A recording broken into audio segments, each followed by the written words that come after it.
Today, I will be talking about AI governance in Thailand, especially in terms of how we approach the way we govern AI in Thailand.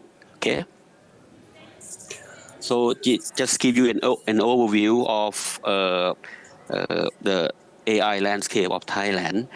We already have our AI strategy plan, which was issued 4 years ago. And in that plan, we focusing on five areas, which is I will be talking later. And then we also issue our AI ethical principles, which was approved by our cabinet 3 years ago. And lastly, we set up AI Governance Center by my organization, Electronic Transaction Development Agency, 3 years ago before ChatGPT. So just to let you see the whole picture of our, how we govern AI in Thailand. As for our AI strategy, we have 5 strategies. The first one is AI ethics, law, and regulation. Of course, this is my agency mandate. Here, what we set out to be is that in 5 years, Thailand should have a reasonable governance framework for the country. And if possible, we may have our AI Act, within 2027. The second strategy focuses on AI infrastructure. Here, Ministry of Higher Education and Ministry of Digital Economy and Society working together to build AI infrastructure for Thailand. According to Oxford's report, Thailand is one of, I think, 25 or 26 countries in the world that has AI compute in the country. So right now, our Board of Investment are very very active in inviting investment from abroad to invest and build AI data center in Thailand. That's our second strategy. The third one is about manpower. Here, Ministry of Higher Education is the key actor in preparing Thailand in terms of building manpower, especially AI developers, AI startup, and so on. The fourth strategy focuses on research and innovation. Both Ministry of Higher Education and Ministry of Digital Economy and Society are working together in encourage researchers to do more research on AI and digital transformation. And lastly is about AI application to promote the adoption of AI throughout the country. So here are our 5 strategy. And until last year, we developed our action plan, 2 years plan, and sort of make sure that we have a more focused output from our AI strategy plan. And I will show you the details in the next slide. So this year and next year, Thailand would focus on 2 things. The first one is the readiness things. Here we are talking about the task force in AI task force for building readiness in terms of capacity building, infrastructure, and of course AI governance and so on.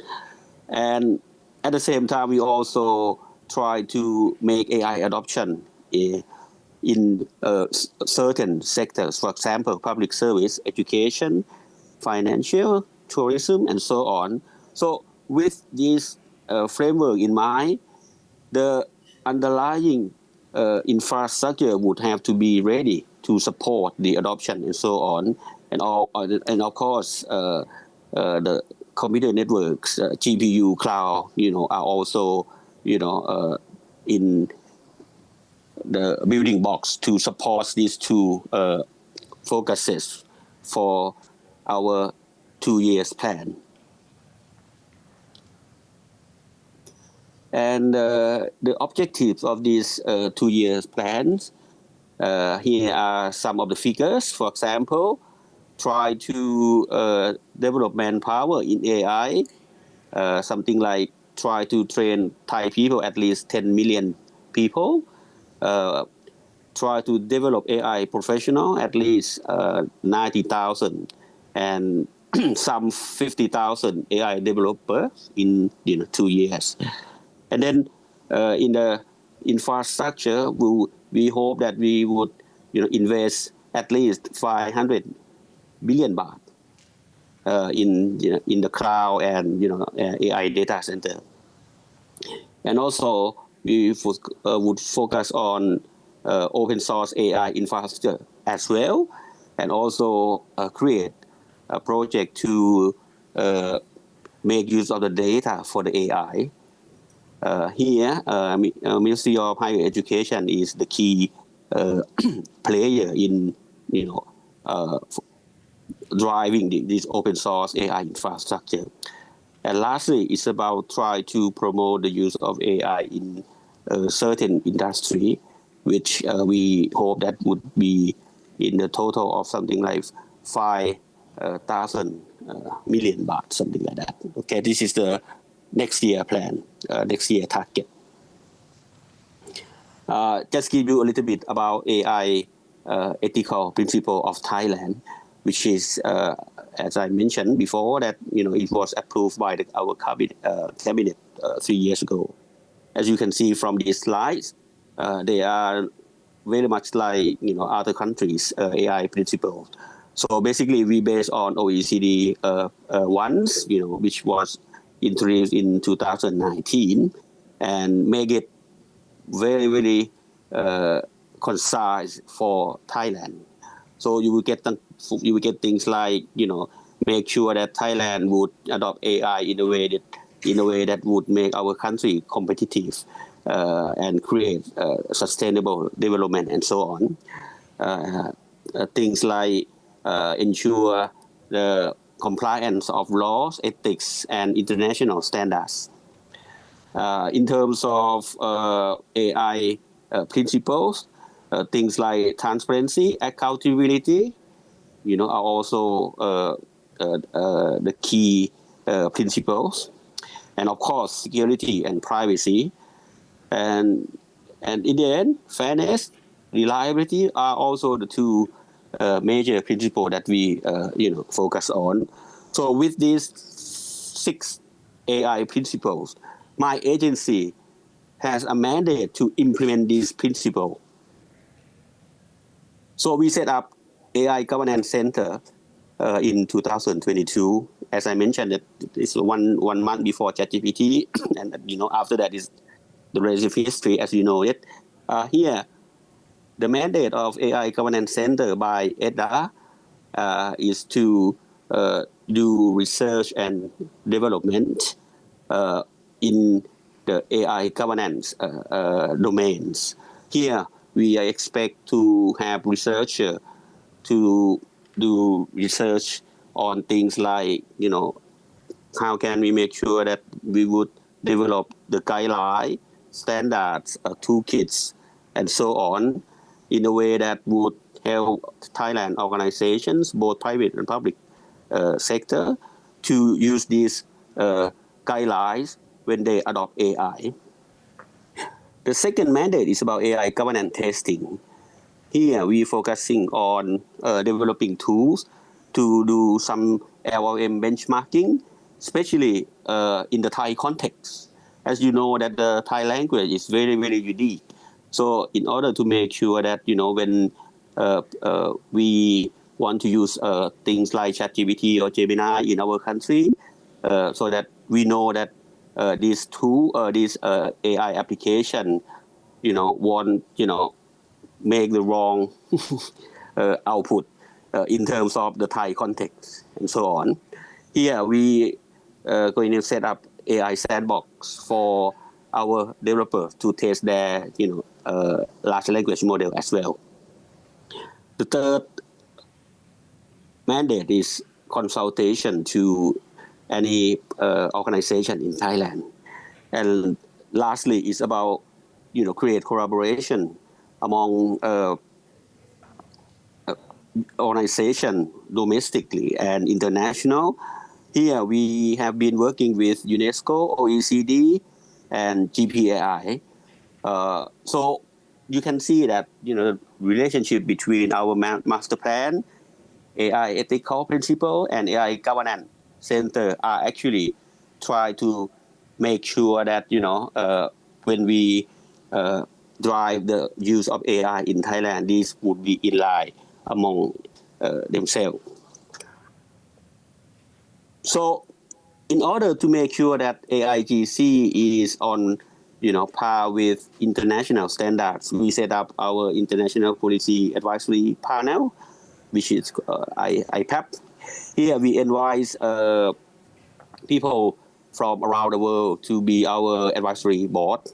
For example, Professor Us is the chairman of the board, and also AI experts around the world from various universities around the world, from Switzerland, Norway, as you can see from here, and also our Thai expert as well to join this advisory panel to give AIGC direction that we should go. We also create AIGC expert fellows, in terms of recruiting expert in Thailand. Here are the people from various universities in Thailand to join with AIGC to help AIGC to do research, to do regulation, recommendation and guideline, and other kinds of work as well.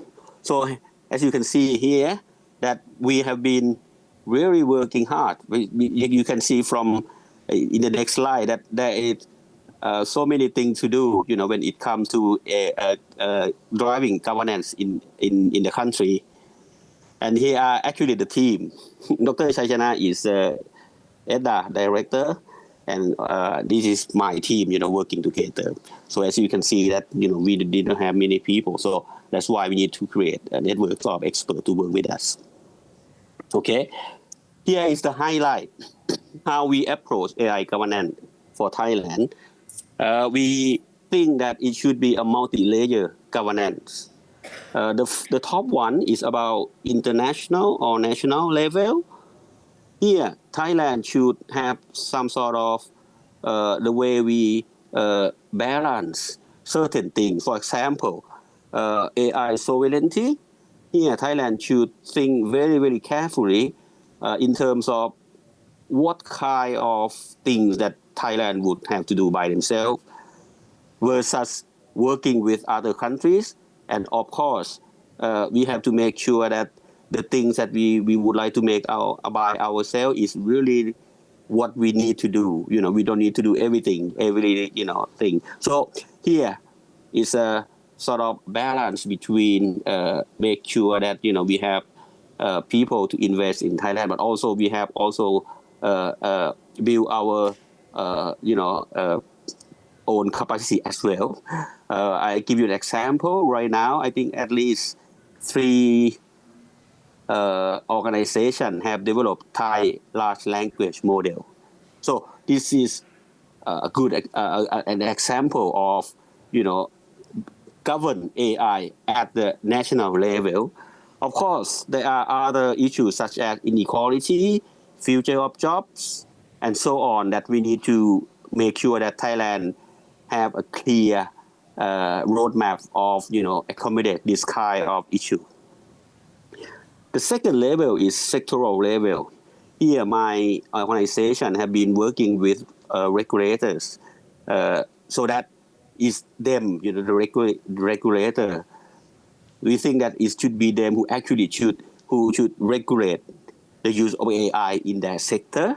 So here, what we try to achieve is that how can we make sure that all the regulators know what they should do, so that they would come up with a way to govern AI in a way that it would, comply with the law, and also pro innovation, risk-based regulation rather than one-size-fits-all regulation.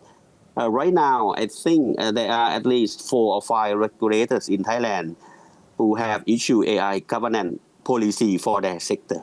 So still, 10 more to go. In Thailand we have more than 15 regulators. And the third level is what ETDA or AIGC have been working very hard during the past three years, which is organization level. Here we issue recommendation guideline for organization. We want them to be a responsible AI.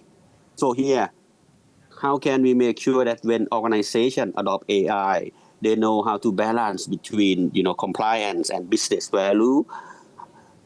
How can they uh, you know start to adopt AI in a way that will get the most value out of AI, but at the same time try to reduce the risk as well. So here is what we focusing on in the past 3 years, as I mentioned. And the last level is individual, or basically it's all Thai people. So basically it's AI literacy. So as you can see here, there's so many things to do. So we have to have, partners and create networks of organization and people to help us in driving AI governance in Thailand. And in terms of collaboration with international organization, as I mentioned, that UNESCO is the key organization that we have been working with, and also of course OECD and G7 as well. We actually host an event with UNESCO in June this year, which is the third UNESCO Global Forum on the Ethics of AI in Bangkok. Here, I think is quite a success in a way that it's the first time this event was taking place in Asia. And we believe that by encouraging developing countries to adopt UNESCO recommendation, it would be a good step for them, to adopt AI. We also did AI readiness assessment by UNESCO as well. And also we perhaps the first country to evaluate Thailand readiness, against UNESCO recommendation on the ethics of AI. And this year we're gonna develop our ethical impact assessment, using UNESCO framework. Just a glimpse of the results that came up after we did this assessment. In the UNESCO AI ethics recommendation, it consists of 11 pillars, and we did an assessment with the relevant organization in Thailand, against these recommendations. As you can see here, in terms of international collaboration or cooperation, I think Thailand have been, doing okay. But on the other hand, things like gender, culture, and education and research, and also data, and things like communication and information. I think we need to work harder, something like that. So with this kind of assessment, I think Thailand know our position, what we should do first in order to make sure that when we adopt this framework, we know that what should be done, and the government should focus on reduce the gap, as you can see from this result. And we believe that with this assessment, we are gonna help the developing countries in do this kind of thing as well. And this is our readiness assessment report. We finished this year. As you can see here, is a little bit different from the previous slide in a way that this look at the whole country approach. So if you see things like legal and regulatory, we still don't have AI Act, just yet. Although we already have 3 drafts, draft of AI regulations. I can tell you we actually did the first 2 drafts before ChatGPT, and then when ChatGPT came, we had to do it again, something like that. And in terms of technical and infrastructure, there's still a gap between Bangkok and other provinces in Thailand. So we need to work on that aspect as well. So these kind of things, the assessment and this UNESCO readiness assessment report would give the government, a clear idea of how we should, adopt AI for the country, so that it would make us, a, a good, how to say, plan or master plan. As I mentioned, the first master plan would finish next year. So I hope that with this kind of assessment, our next plan would be better than the first one. In terms of AI Act for Thailand, this is the 3rd draft. One of the things that we change a little bit from the when we did the first 2 drafts is that instead of coming up with all the articles, right away, we start with the principles. As you can see here, our 3rd draft of AI Act for Thailand would focus on 3 principles. The first one is how can we unlock the use of AI, and the second one is how can we support private sector, and lastly, how can we protect, our people. So with these principles, we actually come up with the relevant issues. For example, when we talk about unlock the use of AI, here, instead of, let EDDA do the whole thing, this master law would empower any organization, government organization, so that they can issue subordinate law, so that they can use AI, in certain way in their sector.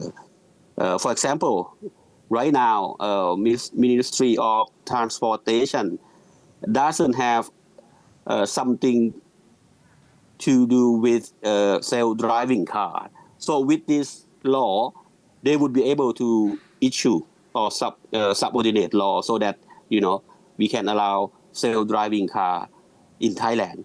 So just give you an example. So other ministry can use this law to unlock the use of AI in their sector.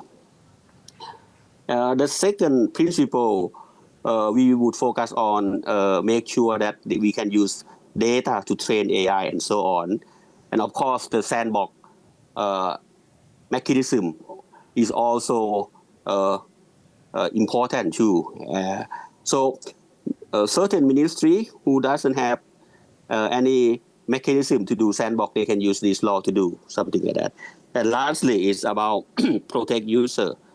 Here, we use risk-based regulation is rather than the one-size-fits-all approach like EU AI Act. So regulators would be able to issue, how they can, regulate the use of AI in certain areas in their sector, rather than EDDA issue the all the list.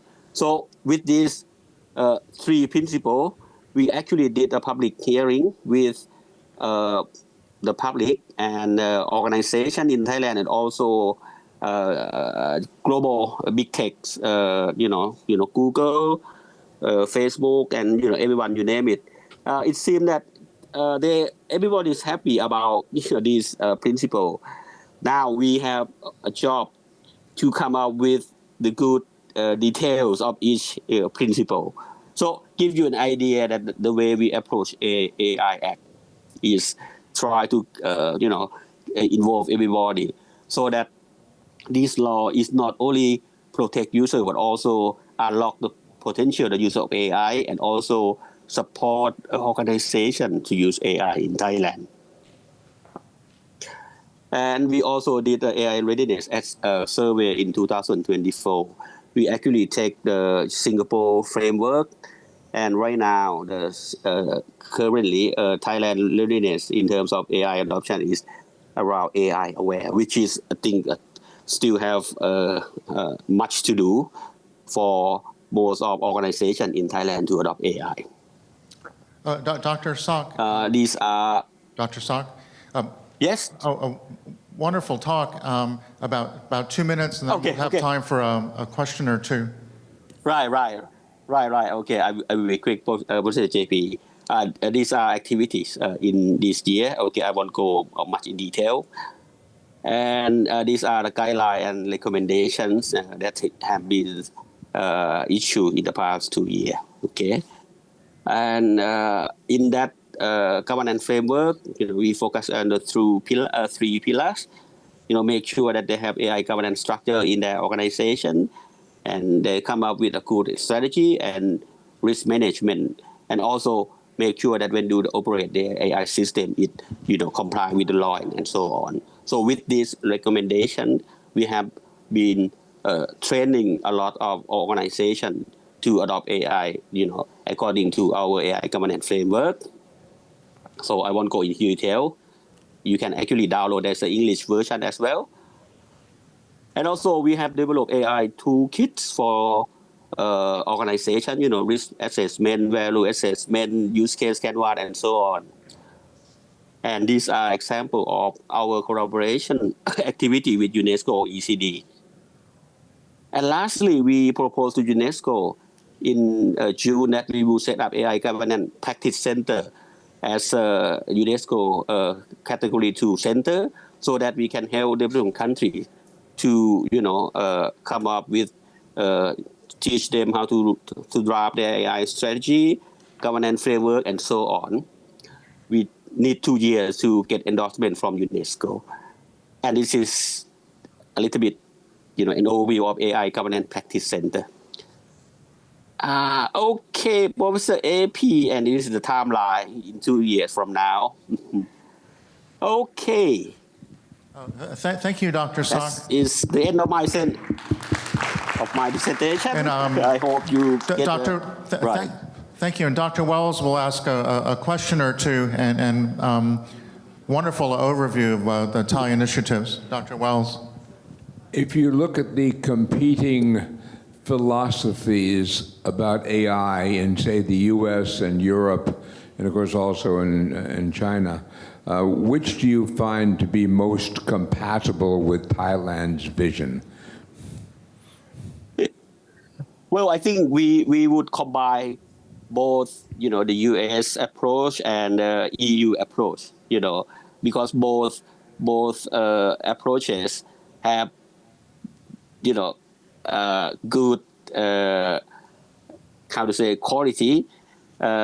So we need to sit in the middle between the two, something like that. Pro innovation and protection, something like that. I think the key message from my presentation is that don't do one size fit all approach, and try to empower regulators to do the regulation themselves, and encourage self-governance, best practice, rather than, forcing everyone to do exactly the same thing right from the beginning. And try to embed ethics and governance concept from the beginning in your guideline recommendation. This is what we're trying to do. Thank you very much, Dr. Sok. And perhaps you can make a closing comment in general. Okay. Well, in general, I think right now, the situation is much, open to the public, and everyone is trying so hard to adapt to what you just mentioned. And in terms of AI regulation, as I mentioned, we won't say anything about that in our law. But the certain regulators, they might have to have some sort of guidelines and perhaps some sort of, hard guideline, if you see what I mean, when it comes to, those sensitive areas. Okay, so we're not going to say that in our master law. Okay. Well, thank you, Dr. Sak, and thank you for the perspective and almost the broad reach and scope of your efforts in Thailand. So thank you very much. Thank you very much for inviting me.